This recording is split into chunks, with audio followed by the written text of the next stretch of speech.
So hey guys, welcome back to the key features of your Salesforce popularity from 1990s.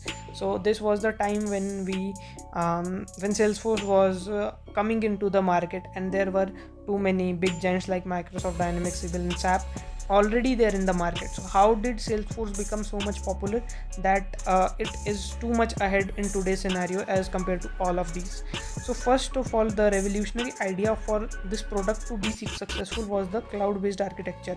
Everything was on the cloud. You don't have to install it on your own servers, right? So now, what was the main challenge here was the scalability. Now in scalability, you have pay-per-use model. You need to just upgrade your license, and everything works as far as good, right?